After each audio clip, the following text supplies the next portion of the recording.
اللہ رب العزت نے انسانوں کو پیدا فرمایا، اس انسان کی ضروریات کو اللہ سے بہتر کوئی نہیں جانتا، اور انسان کے لیے کیا چیز کھانا، کیا چیز پینا مفید ہے، کیا نقصان دہ ہے، کھانے پینے کے بارے میں بھی وہ اللہ سے زیادہ کوئی نہیں جانتا۔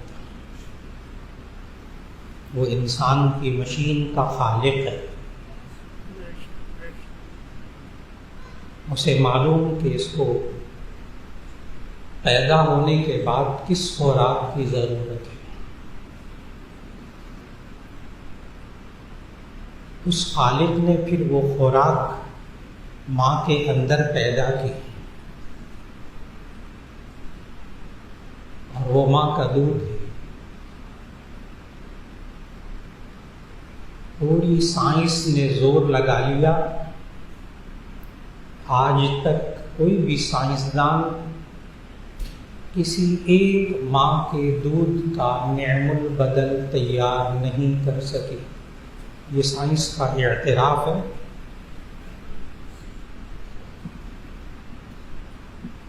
ہر چیز اس نے مصنوعی بنانے کی کوشش کی، پھر یہ بڑا ہوتا ہے تو پھر اللہ نے الگ احکامات دیے کہ یہ چیز پینا حرام ہے، یہ حلال ہے۔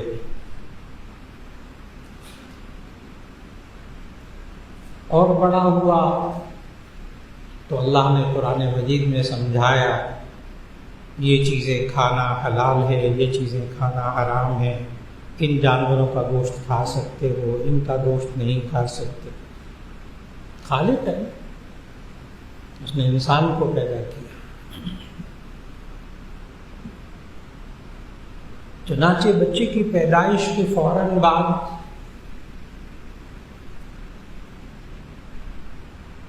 اس ماں کے اندر جسم میں اللہ نے دودھ کو پیدا کیا، جو اس بچے کی خوراک ہے۔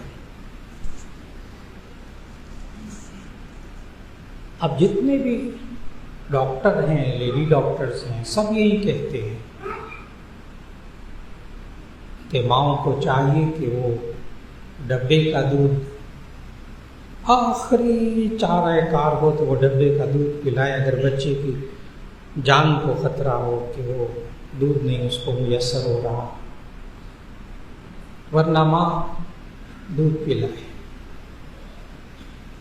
اور اس اللہ نے جو خالق ہے انسانوں کا، اس بچے کا، بچی کا، اس اللہ نے سورۃ البقرہ کی آیت نمبر 233 میں یہ حکم دیا، والوالدات يرضعن اولادهن حولين كاملين لمن اراد ان يتم الرضاعة۔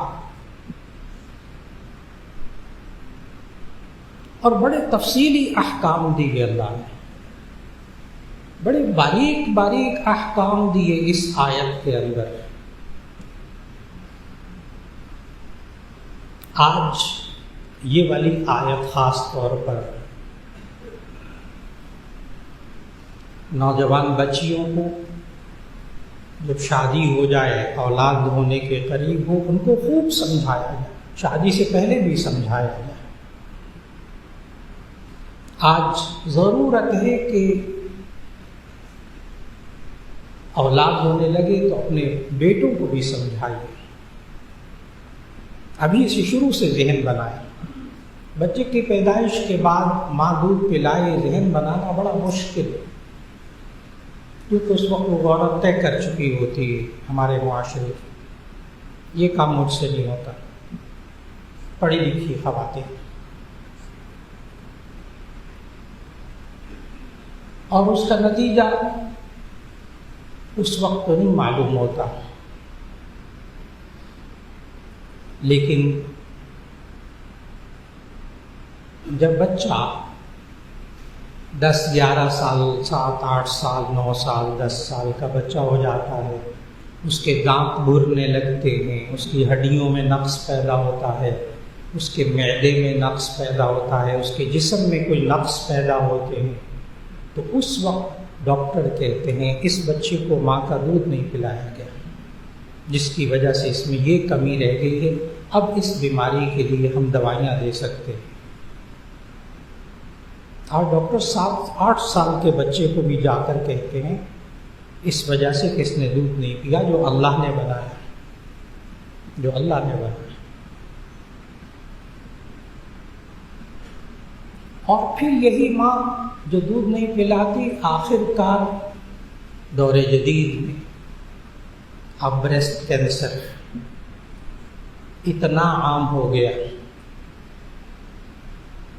کہ وہی اب ڈاکٹر حضرات کے پاس جائیں بڑی تفصیل سے بتاتے ہیں کہ اگر اس کے ہاں اولاد ہوتی، اب 2 وجہیں ہیں بریسٹ کینسر کی جو ڈاکٹر بتاتے ہیں خواتین کے کینسر کی، کیونکہ آج کل یہ موضوع بہت زیادہ فکر والا ہو گیا۔ پھر میں وہ کینسر کی ویکسین پر آؤں گا جس کے بارے میں لوگ اپنے بچیوں کے بارے میں بہت پریشان ہیں، جو اسکولوں کے اندر ہیں کہ 6 سال سے لے کر 8 سال کی عمر سے لے کر 12-13 سال کی عمر کو بچیوں کو اسکولوں کے اندر یہ ویکسین لگائی جا رہی ہے سروائیکل کینسر سے بچاؤ کے لیے۔ اس طرف فکر نہیں کرنی جو خالق نے کہا ہے۔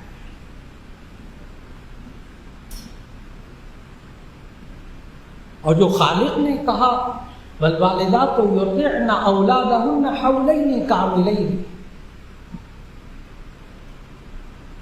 اور مائیں اپنے بچوں کو دودھ پلائیں 2 سال مکمل، ماشاءاللہ 2 سال مکمل دودھ پلائیں۔ بعض حضرات یہاں پوچھتے ہیں کہ 2 سال یا 2.5 سال دونوں میں سے کون سی مدت صحیح ہے؟ کچھ علماء 2 سال بتاتے ہیں، کچھ 2.5 سال بتاتے ہیں۔ اس کی وجہ اصل میں قرآن مجید کی آیات کے اندر دونوں چیزوں کا ذکر موجود ہے، اس لیے یہ اختلاف فقہا میں سامنے آتا ہے، فقہا میں بھی اختلاف۔ سورۃ البقرہ کی آیت 233 میں تو اللہ نے یہی فرمایا والوالدات یرضعن اولادہن حولین کاملین، کہ مائیں اپنے بچوں کو 2 سال دودھ پلائیں، کاملین پورے۔ لیکن سورہ احقاف کی آیت نمبر 15 کے اندر اللہ تعالیٰ نے فرمایا وَحَمْلُهُ وَفِصَالُهُ 30 شَهْرًا۔ وہاں سورہ احقاف اس کی آیت نمبر 15 میں یہ جو جملہ ہے اس کا ترجمہ عرض کرنے لگا ہوں۔ وَحَمْلُهُ وَفِصَالُهُ 30 شَهْرًا، حمل کی مدت، وفصالُهُ دودھ چھڑانے کی مدت، 30 شَهْرًا 30 مہینے۔ اب جب 30 مہینوں کے آپ سال بنائیں گے تو یہ 2 سال 6 مہینے، 12 × 24 اور 6 30، 2 سال 6 مہینے، 2.5 سال۔ اب امام ابو حنیفہ رحمہ اللہ فرماتے ہیں کہ یہ 30 شہرہ کا تعلق صرف فصالہ کے ساتھ ہے، یعنی دودھ چھڑانے کی مدت 2.5 سال، قرآن مجید کی اسی تفصیل کی وجہ سے۔ اور جو باقی ائمہ ہیں وہ یہ فرماتے ہیں کہ نہیں، یہ حملہ و فصالہ دونوں کی مدت 30 شہرہ، حمل اور دودھ چھڑانے دونوں کی مدت 30 شہرہ، لہذا 2 سال۔ لیکن بہرحال آپ ایک بات تو سمجھ گئے ہوں گے کہ 2 سال ماں دودھ پلائے، اس پر تو قرآن مجید کی دونوں آیتیں متفق ہیں، اس میں تو کوئی اختلاف نہیں۔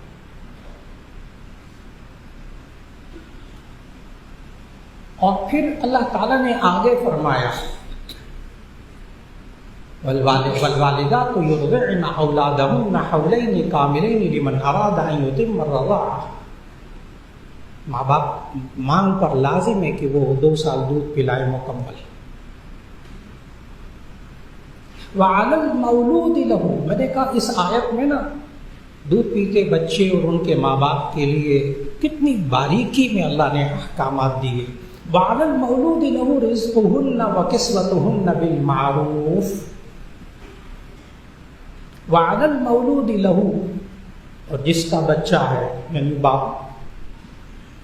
وَعَلَى الْمَوْلُودِ لَهُ، جس کا بچہ ہے اس پر لازم ہے، اس باپ پر لازم ہے. رِزْقُهُنَّ، ان دودھ پلانے والی ماؤں کا رزق، وَكِسْوَتُهُنَّ، اور ان کا لباس، بالمعروف، دستور کے مطابق. یہاں مفسرین نے لکھا کہ شوہر پر تو پہلے ہی لازم ہے نان نفقہ، رہائش، کھانا پینا، یہ شوہر کے ذمے ہے. پھر دودھ پلانے والی ماں کے لیے کیوں لازم ہوا؟ تو مفسرین نے لکھا کہ اس وقت ماؤں کو مزید خوراک کی ضرورت ہے. ڈاکٹر بھی یہی سمجھاتے ہیں کہ دودھ پلانے والی ماں کو اچھی خوراک دی جائے، ذرا مقدار بھی اس کی بڑھانی پڑتی ہے تاکہ وہ بچے کی خوراک کو پورا کر سکے. اور آپ نے بار بار ذہن میں رکھنا ہے، یہ جو میں کہہ رہا ہوں یہ کسی ڈاکٹر، کسی سرجن کی باتیں نہیں ہیں، یہ خالق کی باتیں ہیں جس نے اس بچے کو بنایا ہے. یہ ماں باپ کا بھی خالق ہے. بار بار یہ ذہن میں رکھیے.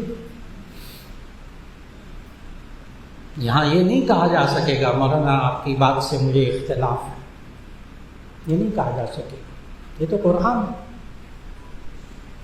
وَعَلَى الْمَوْلُودِ لَهُ رِزْقُهُنَّ وَكِسْوَتُهُنَّ بِالْمَعْرُوفِ، جس کا بچہ ہے یعنی باپ پر لازم ہے کہ وہ ماں کی خوراک کا بھی اچھی طرح انتظام کرے، بالمعروف، دستور کے مطابق اچھی طرح، اس کا لباس کا بھی اہتمام کرے.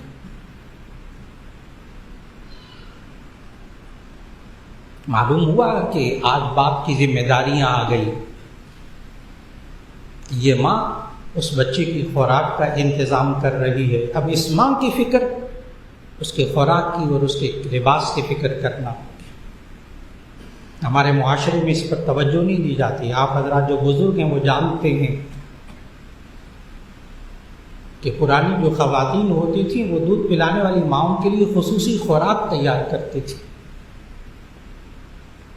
اور کہتی تھی کہ یہ اب ضرورت ہے اس چیز کی. اور ہمارے ہاں بالکل اس بات کی فکر اب معاشرے میں نہیں رہی، جو بہت بڑا نقصان ہے. اللہ کے حکم کی خلاف ورزی ہے. اگر آج یہ باپ اپنے پیدا ہونے والے بچے کے بارے میں خوراک کا اور اس کا خیال نہ رکھے، یہ گناہ گار ہوگا.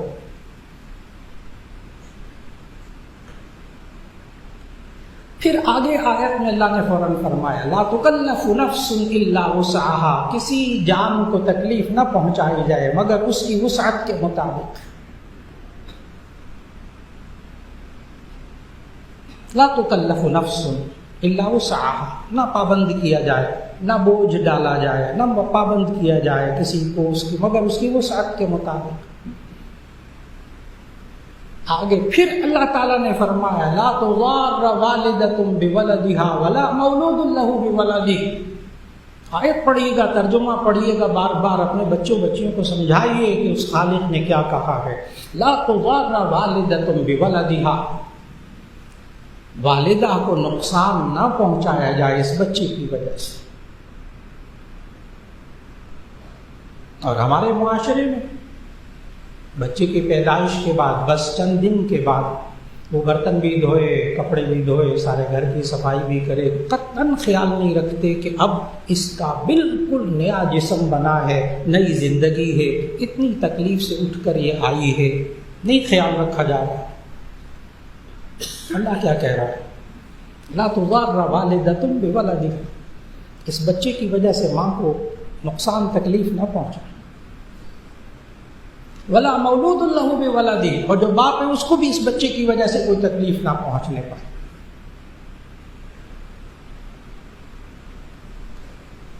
خالق نے کتنی باریکی سے سمجھایا. آج یہ بزرگوں کے ذمہ ہے کہ وہ اپنی نئی نسل کو بار بار سمجھائیں، یہ باتیں سمجھیں.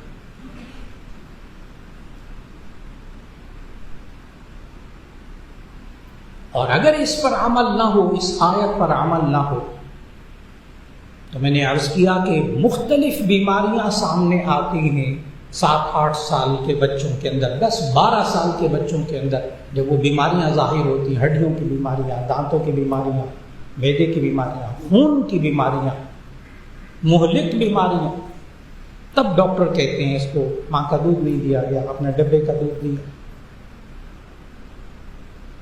اور آج پوری دنیا کے ڈاکٹر، اور میں عرض کروں اب اس وقت اس مہم پر کہ مائیں بچوں کو دودھ پلائیں، بڑی طاقتیں اربوں روپیہ صرف اس اشتہار پر خرچ کر رہی ہیں کہ خدا کے لیے ماؤں کو کہیں کہ اپنے بچوں کو دودھ پلائیں۔ آپ کے سامنے بڑی طاقت ہے، پاکستان نہیں صرف، کیوں؟ ان کو آگے نظر آ رہا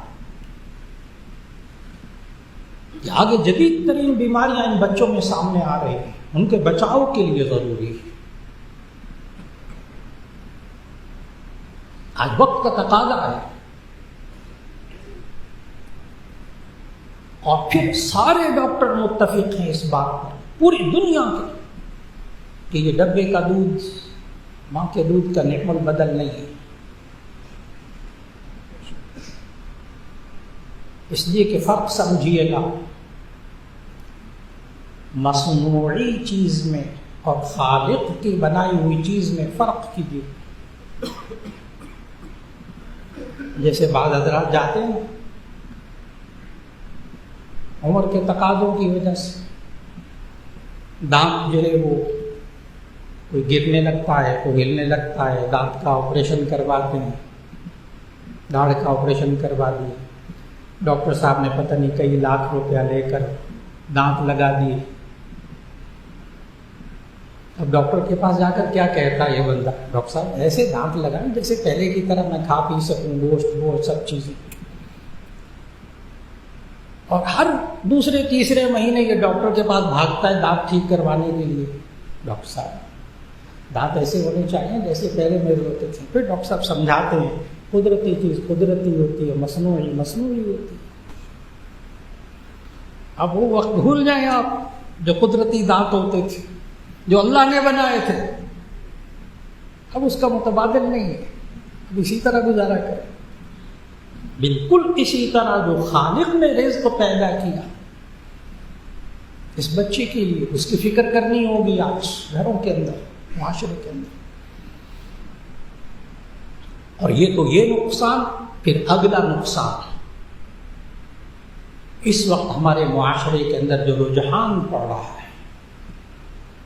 وہ یہ ہے کہ بچیوں کو اعلیٰ تعلیم دلوانی ہے، انجینئر بنانا ہے، ڈاکٹر بنانا ہے۔ اگر تھوڑا سا عمروں کا خیال کر کے بات کریں،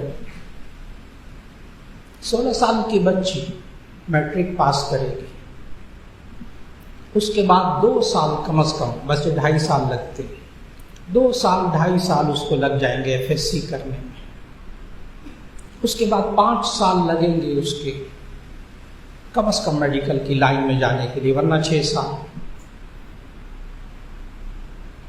16 2 18، 18 5 23۔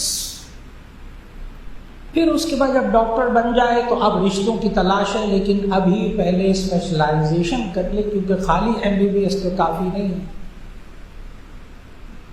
بس اب یہ عمر پہنچتی ہے 30 سال کے قریب۔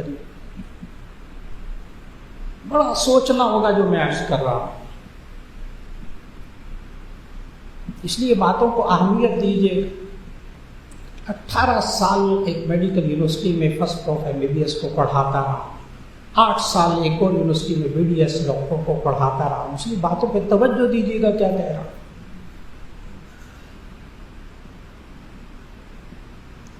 30 سال کی عمر کے قریب پہنچ گئے، اب میڈیکل سائنس آج یہ کہتی ہے کہ 35-40 سال کی عمر میں، دیکھیے اس موضوع کو ذکر کرنا پڑے گا، حساس موضوع ہے، تلخ موضوع ہے، آج جاگنا پڑے گا۔ میڈیکل سائنس آج یہ کہہ رہی ہے کہ 35 سال کی عمر میں مینوپاز شروع ہو جاتا ہے، یعنی ایام آنے بند ہونے شروع ہو جاتے ہیں، اور پاکستان میں ماحول کے مطابق 40 سال کی عمر کے بعد اولاد پیدا نہیں ہو سکتی۔ مینوپاز شروع ہو جائے یعنی ایام بند ہونے شروع ہو جائیں، اس کے ہاں اولاد نہیں ہوگی۔ آپ کتنا وقت دے رہے ہیں اس بچی کو اولاد کے لیے؟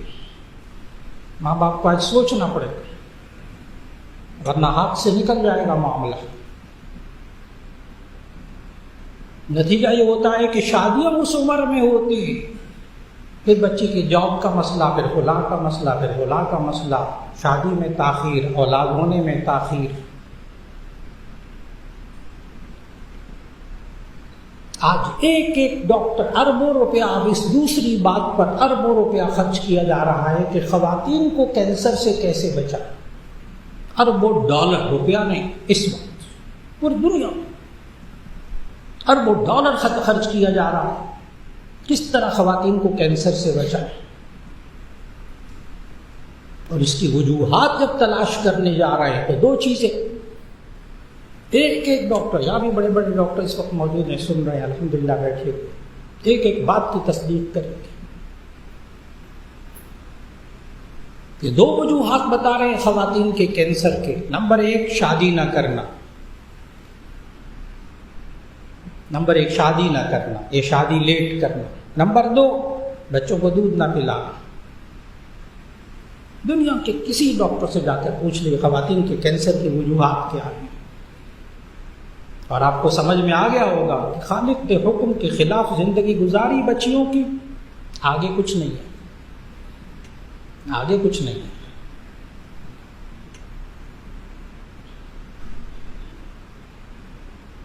یہاں تک کہ جدید ترین کینسر کے علاج پھر دریافت کرنے پڑے،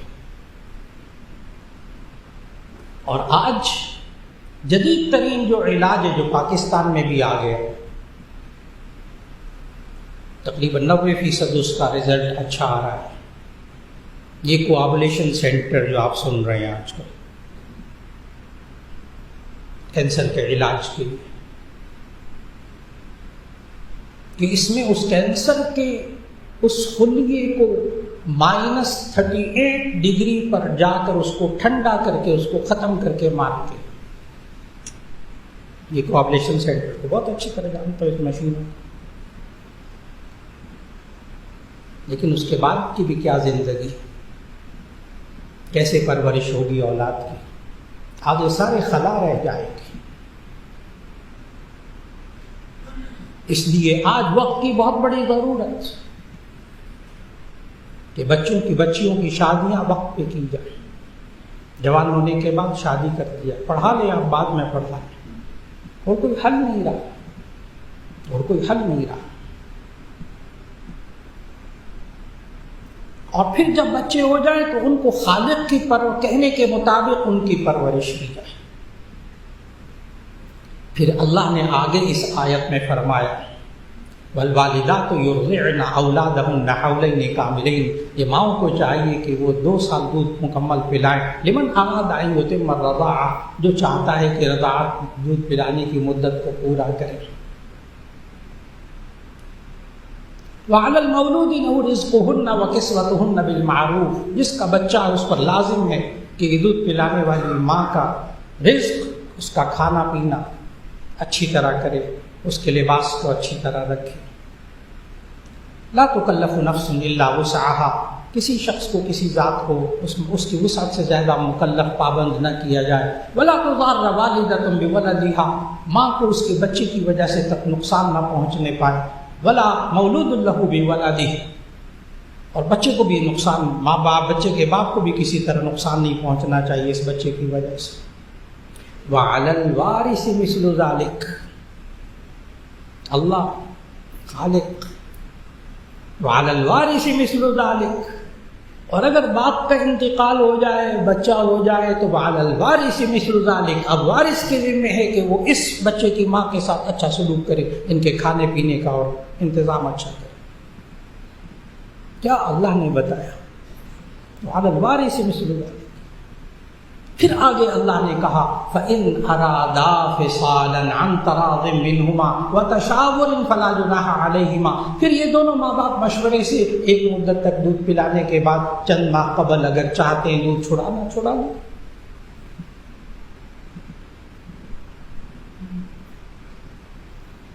آگے ایک اور جملہ اسی آیت میں، سورۃ البقرہ کی آیت نمبر 233، اپنی بچیوں کو پڑھائیے، بچوں کو بھی پڑھائیں، خاص طور پر شادی کے بعد جب اولاد ہونے لگے ذہن پہلے سے بنائیں، عین وقت میں ذہن نہیں بنتا، وہ اپنا ذہن بنا چکے ہوتے۔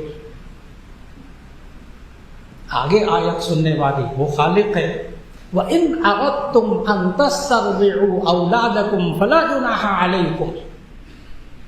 اگر تم چاہو کہ کسی اور ماں سے دودھ پلوا لو تو کوئی حرج نہیں، ان تسترضعوا اولادکم، اپنے بچوں کو بچیوں کو کہیں اور سے دودھ پلا لو، کسی اور ماں سے اگر اس سے دودھ میسر نہیں،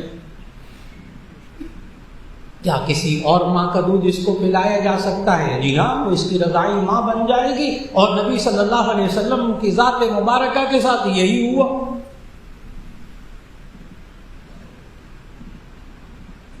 جناب حلیمہ سعدیہ کو یاد کیجیے، نبی صلی اللہ علیہ وسلم پیدا ہوئے تو یتیم، جناب عبداللہ نبی صلی اللہ علیہ وسلم کے والد محترم پہلے وصال پا چکے تھے چند ماہ قبل نبی صلی اللہ علیہ وسلم کی پیدائش سے، یتیم پیدا ہوئے، گھر میں کوئی اتنا مال و دولت بھی نہیں تھا نبی صلی اللہ علیہ وسلم جب پیدا ہوئے۔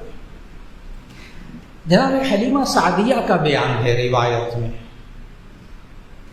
کہ اس موسم میں مختلف انا کہتے تھے، انا عربی میں اس کو کہتے ہیں مرضعہ، اور اردو زبان میں دودھ پلانے والی کو کہتے ہیں انا۔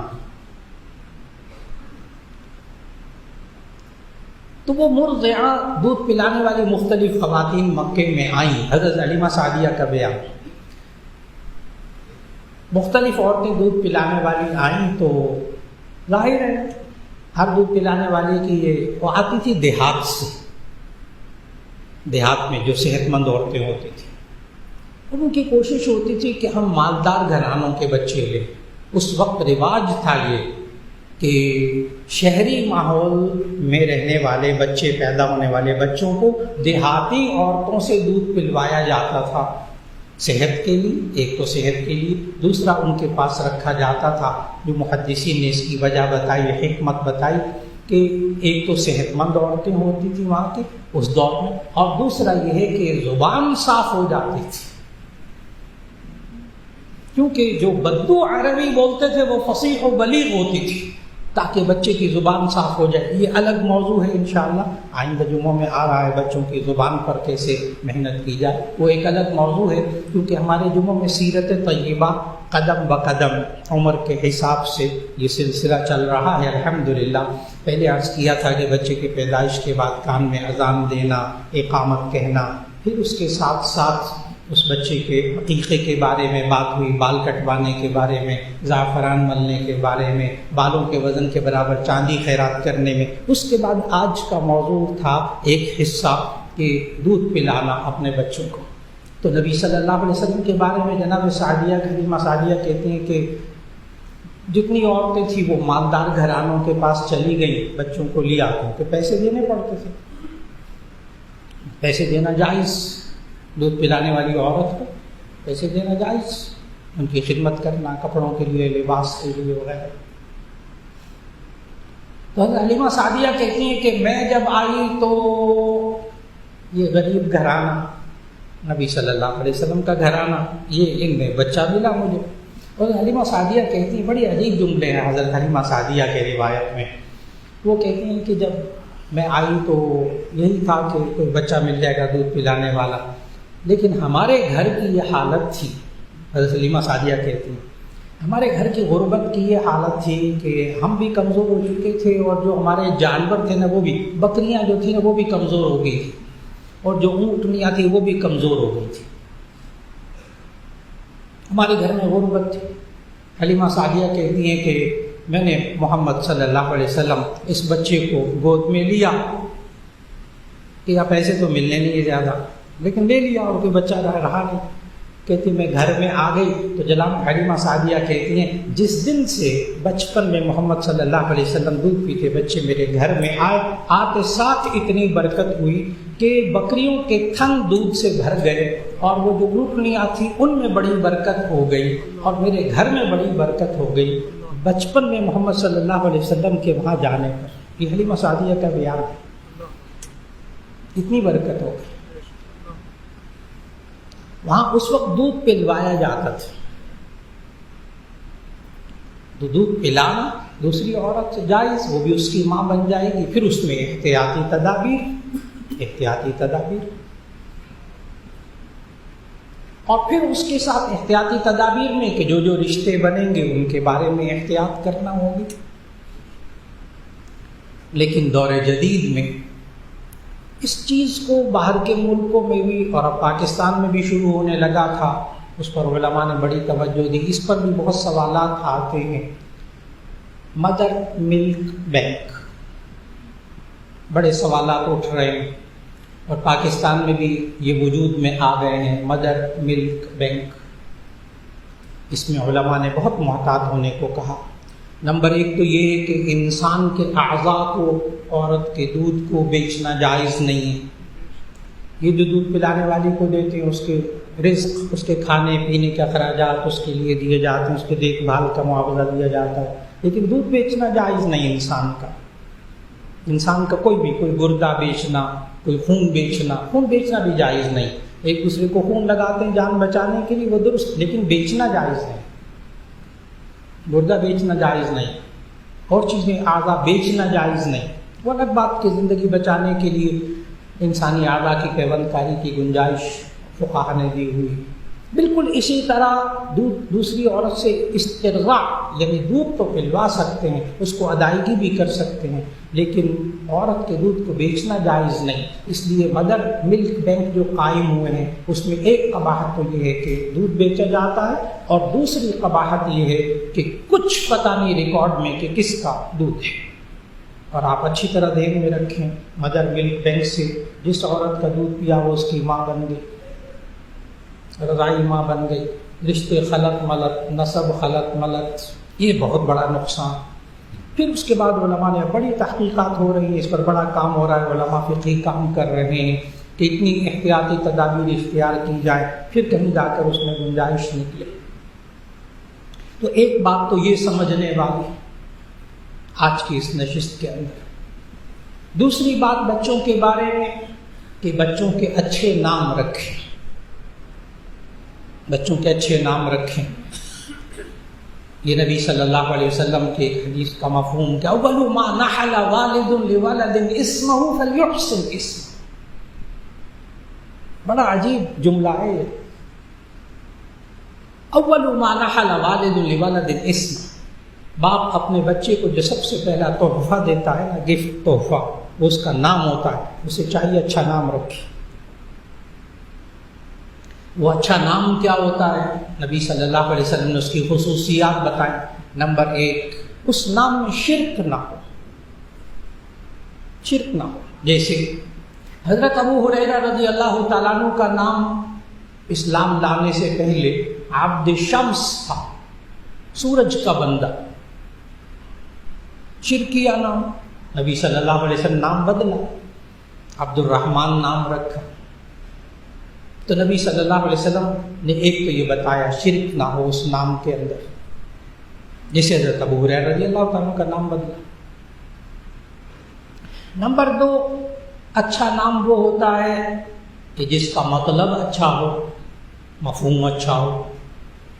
چنانچہ نبی صلی اللہ علیہ وسلم کے پاس ایک خاتون آئی تو ان کا نام تھا عاصیہ، عین الف صاد یہ ہے. آسیہ الف سین یہ ہے، نام درست ہے، آرزو رکھنے والی، یہ نام درست ہے، الف سین یہ ہے، لیکن اس کا نام تھا عین الف صاد یہ ہے، عاصیہ. اور عاصیہ کا معنی عربی میں ہوتا ہے نافرمان عورت. نبی صلی اللہ علیہ وسلم نے اس کا نام بدل کر جمیلہ رکھا. جمیلہ خوبصورت عورت. اچھا نام کا مطلب اچھا. اسی طرح ایک صحابی نے جب انہوں نے اسلام قبول کیا تو زمانہ جاہلیت میں ان کا نام تھا مرہ، میم رے گول ہے، مرہ۔ مرہ کا معنی عربی میں ہوتا ہے کڑوا۔ نبی صلی اللہ علیہ وسلم فرمایا مومن کڑوا نہیں ہوتا، نام بدلا۔ نمبر 1 اس میں شرک نہ، نمبر 2 اس نام کا مطلب اچھا ہو، مفہوم اچھا ہو۔ ہاں اگر آپ ڈکشنری میں دیکھیں ایک نام کا ایک مطلب تو اچھا ہے لیکن باقی مطلب برے ہیں، کوئی حرج کی بات نہیں، آپ اس ایک مطلب کی وجہ سے نام رکھ سکتے ہیں۔ اس کی مثال دوں آپ کو، عثمان، حضرت عثمان غنی رضی اللہ تعالیٰ نبی صلی اللہ علیہ وسلم کے باری باری 2 بیٹیوں کے شوہر عثمان۔ اب عثمان کے آپ ڈکشنری میں معنی دیکھیں تو ایک مطلب اس کا اچھا ہے، باقی 5-6 مطلب ایسے ہیں وہ بتا دیے جائے تو لوگ نام نہ رکھیں۔ ایک مطلب جو اس کا اچھا ہے وہ ہے خوبصورت قلم، خوبصورت قلم، پین، اور باقی جو اس کے مطلب ہے وہ ذرا تھوڑا سا منفی ہیں، جیسے اژدہے کا بچہ، سانپ کا بچہ وغیرہ، اس طرح کے مطلب ہیں اس کے۔ ماشاء اللہ ماشاء اللہ، الحمدللہ۔ حضرت تشریف لائے، جزاک اللہ، حیاک اللہ، بصحت و سلام۔ الحمدللہ، اللہ تعالیٰ کامل صحت عطا فرمائے گا انشاءاللہ۔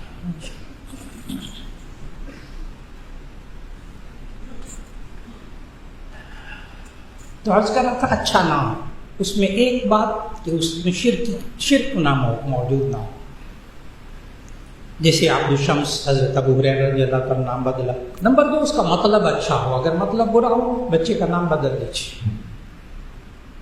نمبر 3 نبی صلی اللہ علیہ وسلم نے غیر مسلموں والے نام رکھنے سے منع فرمایا، ان کے ساتھ کوئی مشابہت نہیں ہونی چاہیے مومن کی۔ فرمایا من تشبہ بقوم فہو منہم، جو جس قوم سے مشابہت رکھتا ہے وہ اسی میں سے ہوتا ہے۔ آج اس بات کو سمجھنا بہت ضروری ہے کہ جو غیر مسلموں کے نام ہیں، غیر مسلم اس سے پہچانے جاتے ہیں، وہ نام اپنے بچوں کے ہرگز نہ رکھیں۔ یہ نیٹ پر دیکھ کر نام رکھنے والوں میں بڑی بیماریاں یہ آ گئی۔ اگرچہ وہ گزشتہ آسمانی کتابوں میں انبیاء کے نام ہو پھر بھی وہ بچوں کے نام نہ رکھیں۔ مثالیں دیتا ہوں، ابھی اس بات کو، نازک بات ہے، اس کو سمجھانا ضروری ہے۔ غیر مسلم وہ نام رکھتے ہیں انبیاء کے نام، لیکن وہ گزشتہ آسمانی کتابوں میں نام آئے، قرآن میں نہیں آئے، وہ بھی اپنے بچوں کے نہ رکھیں۔ جیسے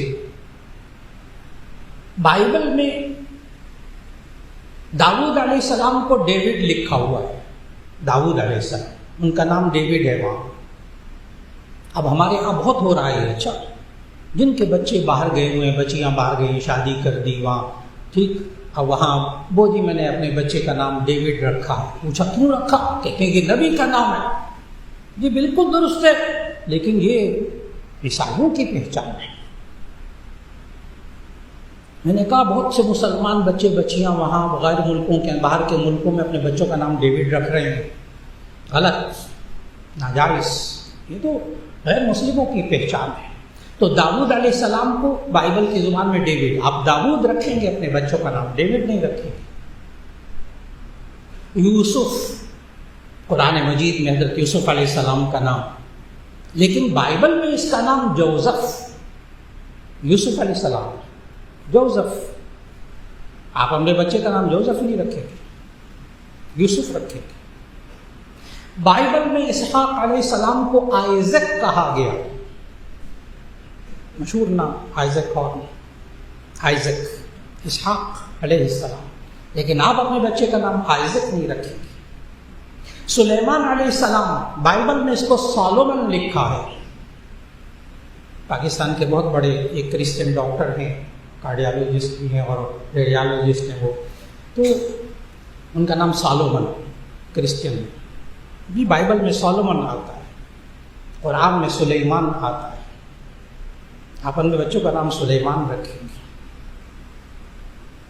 تو وہ جو آسمانی کتابوں میں، گزشتہ آسمانی کتابوں میں انبیاء کے بھی نام ہیں، لیکن وہ غیر مسلموں کی پہچان ہے، آپ بچیں گے اس کو، اپنے بچوں کا نام نہیں رکھیں تو غیر مسلموں سے پہچان نہیں ہو، ایسا نام رکھیں جو غیر مسلموں میں نہ رکھے جاتے، غیر مسلموں کی پہچان ہو۔ 3 باتیں ہو گئی، شرک نہ ہو، اس کا مطلب اچھا ہو، اور پھر اس کے ساتھ ساتھ غیر مسلم کے ساتھ مشابہت نہ ہو اس نام سے، چاہے کسی زبان کا نام ہو۔ ضروری نہیں کہ عربی میں۔ بچوں کے نام رکھنے کے لیے ایک آسان سا اصول ذہن میں رکھ لیجیے،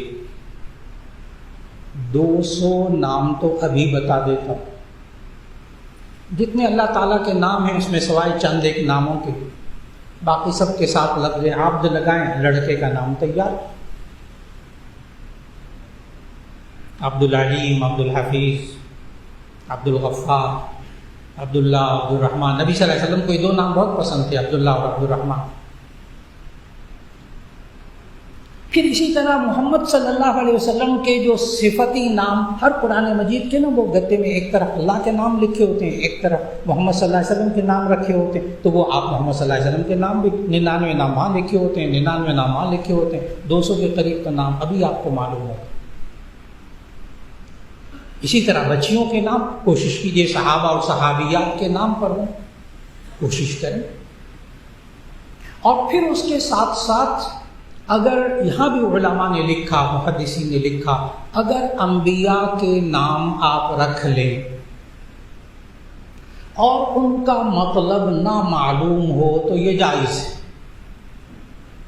جیسے لوگ پوچھتے ہیں یوسف کا کیا مطلب، اب یوسف عربی زبان کا لفظ نہیں ہے، عبرانی زبان کا لفظ ہے، سورہ یوسف ہے قرآن میں، لیکن یوسف کا معنی عبرانی زبان میں مزید بھی ہوتا ہے اور حسین بھی ہوتا ہے، لیکن اگر نام معلوم نہیں، بعض لوگ پوچھتے ہیں یعقوب علیہ السلام کا کیا مطلب، ابراہیم علیہ السلام کا کیا مطلب، فلاں کا کیا مطلب، تو اس کا جواب دے رہا ہوں کہ اگر انبیاء کے نام ہیں تو ایسی صورت میں ان کا ترجمہ معلوم کرنے کی بھی ضرورت نہیں ہے، اگر آپ کو نہ معلوم ہو آپ نام رکھ سکیں گے، لیکن کوشش کریں معنی معلوم ہو بچے کو خود اپنے نام کا۔ اب وہ نام چاہے کسی زبان کا، ضروری نہیں کہ عربی ہو، آپ پنجابی میں نام رکھ لیں، آپ عربی میں نام رکھ لیں، آپ اردو میں نام رکھ لیں، آپ فارسی میں رکھ لیں، آپ کسی بھی زبان میں نام رکھ لیں۔ مثال کے طور پر عربی میں ایک نام ہے عطاء اللہ، عطاء اللہ، اللہ کا دیا ہوا، اللہ کی عطا، یہ اللہ نے دیا ہے، عطاء اللہ۔ اب اس کا پنجابی میں آپ ترجمہ کر کے نام رکھیں بچے کا اللہ دیتا، جائز، اللہ دیتا جائز، لیکن ساتھ ہی عرض کر دوں کہ کوئی اور دیتا نہیں ہونا چاہیے، وہ شرک ہو جائے گا۔ اللہ دیتا بالکل ٹھیک، کوئی اور دیتا نہیں، وہ شرک ہو جائے گا، فوراً آپ سمجھ گئے۔ تو عطاء اللہ کا پنجابی میں ترجمہ کر کے اللہ دیتا نام رکھ دیں، آپ کسی عطاء اللہ کا سرائی کی زبان میں ترجمہ کر کے اللہ ڈیوایا رکھ دیں، اللہ ڈیوایا عطاء اللہ کا ترجمہ ہے سرائی کی، جائز۔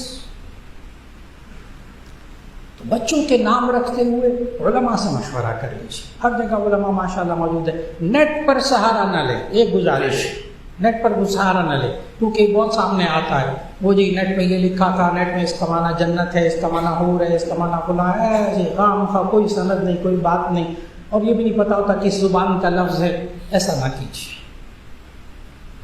کوشش کریں علماء سے پوچھ لیں، جو آپ کے ذہن میں نام ہو علماء سے پوچھ کر رکھ لیجیے۔ اور پھر ہمارے معاشرے میں ایک جو بات مشہور ہے، مولانا ذرا یہ حساب لگا کے بتائیں، ماں کا نام یہ ہے، بچے کا نام یہ ہے، رکھنا چاہتے ہیں باپ کا نام یہ ہے، فلاں دن پیدا ہوا، فلاں سال پیدا ہوا، اتنے بجے پیدا ہوا، حساب لگا کر بتائیں۔ اب یہ آ جاتا ہے علم رمل، علم جفر، علم ابجد، یہ زائچوں وائچوں کے سارے یہ علوم انسانی ذہن کی پیداوار ہے، انسانی ذہن کی پیداوار ہے، اس کا علم بالوحی کے ساتھ کوئی تعلق نہیں ہے، کوئی ضرورت نہیں بچے کے نام کا حساب کتاب رکھ کے، یہ کوئی شرعی چیز نہیں، اس سے بچنے کی کوشش ہے، یہ کوئی شرعی چیز نہیں۔ 3 باتیں، نام اچھا ہو، مطلب کیا، شرک نہ ہو اس میں، اس کا مطلب اچھا ہو، غیر مسلم وہ نام نہ رکھتے ہوں، آپ بچے کا نام رکھ لیجئے، حساب کتاب لگوانا ضروری نہیں۔ تو آج کی نشست میں جس بات کا خلاصہ نکلا، ہم اپنے بچے اور بچیوں کی پرورش اللہ اور اس کے رسول صلی اللہ علیہ وسلم کے حکم کے مطابق کریں۔ آج کے دو موضوع تھے، ایک اپنے بچے اور بچیوں کو مائیں خود دودھ پلائیں بہت تفصیل کے ساتھ، اور اس کے لیے سورۃ البقرہ کی آیت نمبر 233 اپنے بچوں کو بچیوں کو خوب پڑھائیں، اس کا ترجمہ سکھائیں، اور دوسرا یہ کہ اپنے بچوں کا نام رکھیں تو بہترین نام رکھیں، اس لیے کہ میں نے وہ روایت سنائی، اول ما نحل والد لولد اسمہ فلیحسن اسمہ، بچے کو پہلا تحفہ باپ جو دیتا ہے وہ اس کا نام ہوتا ہے، جو ساری زندگی اس کے ساتھ لگا رہتا ہے، زندگی کے بعد بھی لگا رہتا ہے۔ اللہ رب العزت ہمیں اپنے بچے اور بچیوں کی قرآن و سنت کے مطابق پرورش کرنے کی توفیق